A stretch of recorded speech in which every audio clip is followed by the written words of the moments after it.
அஸ்ஸலாமு அலைக்கும் வரஹ்மத்துல்லா. நம்ம குரான் காலேஜில் குரானில் தவறுகளா அப்படிங்கிற நிகழ்ச்சியில் குரானில் முரண்பாடாக தெரியக்கூடிய வசனத்துக்கான விளக்கங்களை பார்த்துக்கிட்டு வரோம். அந்த வகையில் இன்னைக்கு ஒரு வசனத்துடைய விளக்கத்தை உஸ்தாத் அல்தாஃபி கிட்ட நம்ம கேட்டு தெரிஞ்சுக்கலாம். அஸ்ஸலாமு அலைக்கும் வரஹ்மத்துல்லா. இப்போது நம்ம கிழக்கு மேற்கு சம்பந்தமாக குரானில் சில வசனங்கள் வருது. அதில் நமக்கு அல் பக்கராவில் அல்லாஹ் சொல்கிறான், கிழக்கு மேற்கை பற்றி பேசுகிறான். 2வது அத்தியாயத்தில் 115வது வசனத்தில் கிழக்கும் மேற்கும் அவனுக்கே உரியது, நீங்கள் எந்த பக்கம் திரும்பினாலும் அவனுடைய முகமே இருக்கிறது அப்படின்னு சொல்லி அல்லாஹ் 2வது அத்தியாயம் 115வது வசனத்தில் பேசுகிறான். மேலும் அர் ரஹ்மான்ல 55வது அத்தியாயத்தில் 17வது வசனத்தில் அல்லாஹ் சொல்கிறான், 2 கிழக்குக்கும் 2 மேற்கிற்கும் அவனே இறைவன் அப்படின்னு சொல்லி அல்லாஹ் சொல்கிறான். அதே மாதிரி 70வது அத்தியாயம் 40வது வசனத்தில் அல்லாஹ் சொல்கிறான், கிழக்குகளுக்கும் மேற்குகளுக்கும் மீது சத்தியமாக அவனே இறைவனாக இருக்கிறான் அப்படின்ற மாதிரி ஒரு வசனம் வருது. அப்போது இதில் கிழக்கு மேற்குன்றதை தாண்டி 2 கிழக்கு இருக்குன்னு சொல்லிட்டு அல்லாஹ் ஒரு இடத்துல சொல்கிறான், கிழக்குகளும் மேற்குகளும் அப்படின்னு சொல்லி அல்லாஹ் இன்னொரு இடத்துல சொல்கிறான். இந்த வசனங்களை நம்ம எப்படி முரண்பாடு இல்லாமல் புரிஞ்சுக்கிறது? மேலோட்டமாக பார்த்தா முரண்பாடு மாதிரி தெரியும், ஆனால் இதில் எந்த முரண்பாடும் இல்லை. அல்லாஹ்வுடைய வார்த்தைகளில் நீங்கள் எதை எடுத்து பார்த்தாலும் முரண்பாட்டுக்கு அங்கே வேலையே இல்லை. அந்த வகையில் முதல்ல சொல்லக்கூடிய அந்த சூரா பக்ராவுடைய வசனம் இருக்குதுல்ல, வலில்லாஹில் மஷ்ரிகு வல் மஹ்ரிபு ஃப ஐனமா துவல்லு ஃப சம்ம வஜ்ஹுல்லா, கிழக்கு மேற்கு அனைத்தும் அல்லாஹ்விற்கே உரியது, நீங்கள் எங்கு திரும்பினாலும் அங்கே அல்லாஹ்வுடைய திருமுகம் இருக்கிறது என்று சொல்லுகிற அந்த வசனத்தில் நம்ம இயல்பாக எப்படி புரிஞ்சுக்கிறோமோ, நம்முடைய பேச்சு வழக்கில் எப்படி இருக்குதோ அதே துணியில் இருக்கிறது. கிழக்குன்னு ஒரு திசை இருக்குது, மேற்குன்னு ஒரு திசை இருக்குது. அந்த வகையில் அதில் எந்த கேள்வியோ சிக்கலோ இல்லை. இன்னொரு வசனத்தோட கம்பேர் பண்ணும்போது தான் இதில் ஒரு சிக்கல் வர்ற மாதிரி நமக்கு தோணுது. அடுத்த வசனம் என்ன சொல்லுது, சூரா ரஹ்மான்ல 55ல் வர்றதுல 2 கிழக்கு 2 மேற்கு அப்படின்னு வருது. அடுத்து நீங்கள் சொன்ன சூரத்துல் மஆரிஜில் பல கிழக்கு பல மேற்குன்னு வந்துருச்சு. இப்போ இந்த 2 கிழக்கு 2 மேற்கு என்ன அப்படின்னு நம்ம யோசித்தோம்னா, எது முரண்பாடாக இருக்குன்ற மாதிரி நம்ம சந்தேகத்தோடு அணுகணுமோ அந்த வசனமே இல்லை இதுதான் அல்லாஹ்வுடைய வேதம், இதுதான் படைத்த இறைவனுடைய வார்த்தை என்று சொல்வதற்குரிய ஆதாரபூர்வமான செய்தியாகவே இது மாறி போகிறது. அது குர்ஆனுடைய ஆச்சரியங்களில் ஒன்று.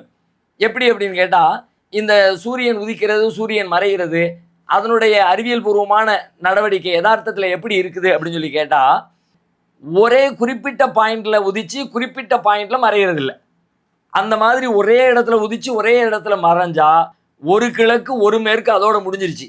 ஆனால் அதனுடைய ரொட்டேஷன் எப்படி இருக்குன்னு கேட்டால், பல புள்ளிகளில் அது உதிக்கிறது, பல புள்ளிகளில் அது மறைகிறது. உதாரணமாக இப்போ இந்த பேனா இருக்குன்னு வைங்களேன், இந்த பேனாவை இதை சுற்றி ஒரு நூலை வச்சு இப்படி நான் சுற்றுறேன், ஒரு நூலோ ஒரு கயிறோ ஒரு துணியோ எதோ ஒன்று ரெடியாக இப்படி சுற்றுறேன்னு வைங்க, நேராக சுற்றுறேன் அப்படின்னா ஒன்றுக்கு மேலே ஒன்று ஒரே குறிப்பிட்ட இடத்துல அந்த நூல் அப்படியே நிற்கும். கொஞ்சம் கிராஸாக சுற்றுறேன்னு வைங்க, கொஞ்சம் கிராஸ் அப்படியே சுற்ற ஆரம்பிச்சோன்னா இப்படி இப்படி இப்படி இப்படி இங்கே நோக்கி நகரும். அது மாதிரி இந்த பக்கம் சுற்றினோம்னா இப்படி இப்படி இப்படி இப்படி இங்கே நோக்கி நகரும்.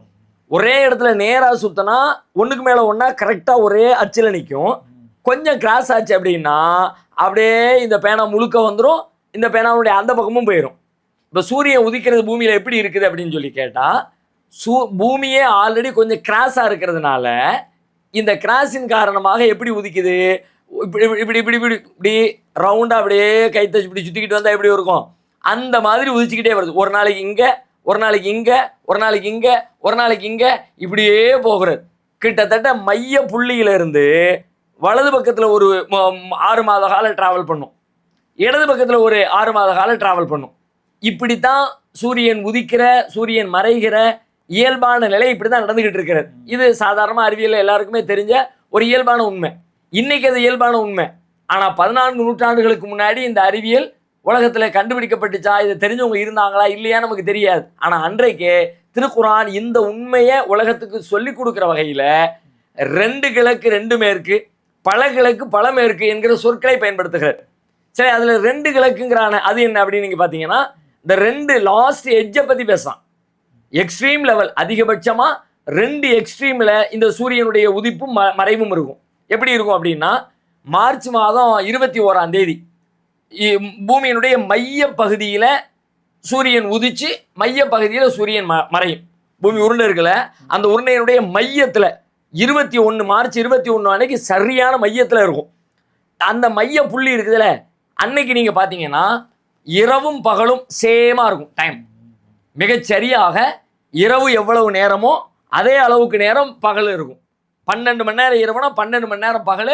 மார்ச் 21 அன்னைக்கு நீங்க எடுத்து பார்த்துக்கலாம், சூரியன் உதயம் எத்தனைக்கு சூரியன் மறைவு எத்தனைக்குன்னு பார்த்தீங்கன்னா தெரிஞ்சிடும். அதே இது வடதுபுறத்தை நோக்கி மார்ச் 21 இருந்து அப்படியே டிராவல் பயணத்தை ஆரம்பிக்கும். எங்க நோக்கி பயணம் ஆரம்பிக்கும்? வடபுலத்தை நோக்கி, நார்த்தை நோக்கி அதனுடைய பயணத்தை ஆரம்பிக்கும். அப்படியே வடது பக்கத்தை நோக்கி பயணிக்க ஆரம்பிக்கும் போது கொஞ்சம் கொஞ்சமாக பயணிச்சு 3 மாதம் ஆயிடுச்சு. மார்ச்சில் ஆரம்பித்தது ஏப்ரல் மே ஜூன். ஜூன் 21 வடதுருவத்தினுடைய லாஸ்ட் எட்ஜுக்கு போயிடும். வடதுருவத்தினுடைய இந்த லாஸ்ட் எட்ஜில் இருக்கிற அந்த ஜூன் 21 நீண்ட பகல் இருக்கும். அதுக்கு பிறகு அங்கேருந்து அப்படியே ட்ராவல் ஆகி வந்துக்கிட்டே இருக்கும். மீண்டும் ஒரு 3 மாதம் நடு மையத்துக்கு வந்துடும். அதுக்கு பிறகு இங்கிருந்து அங்கே நோக்கி நகரும். டிசம்பர் 21 அது இந்த தெற்கு பகுதியினுடைய கடைசிக்கு வந்து சேர்ந்துடும். இப்போ இந்த லாஸ்ட்டில் ஜூன் 21 வடபுறத்தினுடைய கடைசி, டிசம்பர் 21 தென்புறத்தினுடைய கடைசி, இந்த ரெண்டையும் குறிக்கிற வகையில் இதுதானே அதனுடைய லாஸ்ட் எட்ஜு. இப்போ அந்த வசனத்தில் இந்த ரெண்டையும் மையப்படுத்துகிற வகையில் அல்லாஹ் சொல்கிறான், ரப்புல் மஷ்ரிகைனி வ ரப்புல் மக்ரிபைன். 2 கிழக்குகளுக்கும் 2 மேற்குக்கும். அது அந்த லாஸ்ட், இது இந்த லாஸ்ட். இங்கிருந்து உதிக்கிறது, அது அங்கிருந்து உதிக்கிறது. அப்ப இந்த இடத்துக்கு இது கிழக்கா இருக்கு, அந்த இடத்துக்கு அது கிழக்கா இருக்கு. இந்த 2 இடத்துலயும் வர்றதுனால 2 என்று இந்த 2ஐயும் மையப்படுத்தி அல்லாஹ் சொல்லிட்டான். இந்த வசனம் இந்த 2ஐ குறிக்கிறது. 2 லாஸ்ட் எட்ஜுங்கிறதுனால இந்த 2 பேசுறான். அதே விஷயத்துக்குள்ள இன்னும் சிந்திச்சு பாருங்க.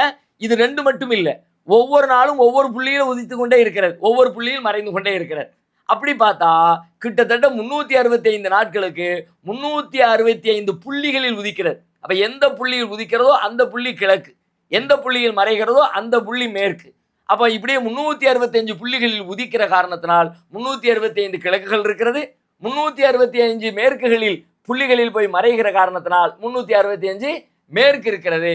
அப்ப தினசரி வந்து கிழக்கும் மேற்கும் மாறிக்கிட்டே தான் இருக்கு. மாறிக்கிட்டே கிழக்கு நாளைக்கு இல்ல மாறிக்கொண்டே இருக்கிறது. அப்ப அல்லாஹ் ரப்புல் ஆலமீன் இந்த சூரியன் சந்திரனை படைச்சவன், பூமியினுடைய ஓட்டத்தை படைச்சவன், பகல் இரவை படைச்சவன், கிழக்கு மேற்க படைச்சவன் என்கிற காரணத்தினால் மிக துல்லியமாக இது மாதிரியான பேச்சு வழக்கே இல்லாத ஒரு காலகட்டத்தில், மனிதர்களிடத்துல இப்படியான ஒரு சிந்தனை ஓட்டமே இல்லாத காலகட்டத்தில் கிழக்கு என்பதை, பல கிழக்கு என்கிற சொற்களை சொல்வதன் வழியாக இது இறைவனின் வார்த்தைகள் தான் என்பதை அல்லாஹ் நமக்கு மெய்ப்பிக்கிறான். அல்ஹம்துலில்லாஹ் உஸ்தாத். இன்ஷா அல்லாஹ் இன்னொரு நாள் இன்னொரு வசனத்தோட நம்ம நிகழ்ச்சியில சந்திப்போம். அஸ்ஸலாமு அலைக்கும் வரஹ்மத்துல்லாஹி வபரகாத்துஹு.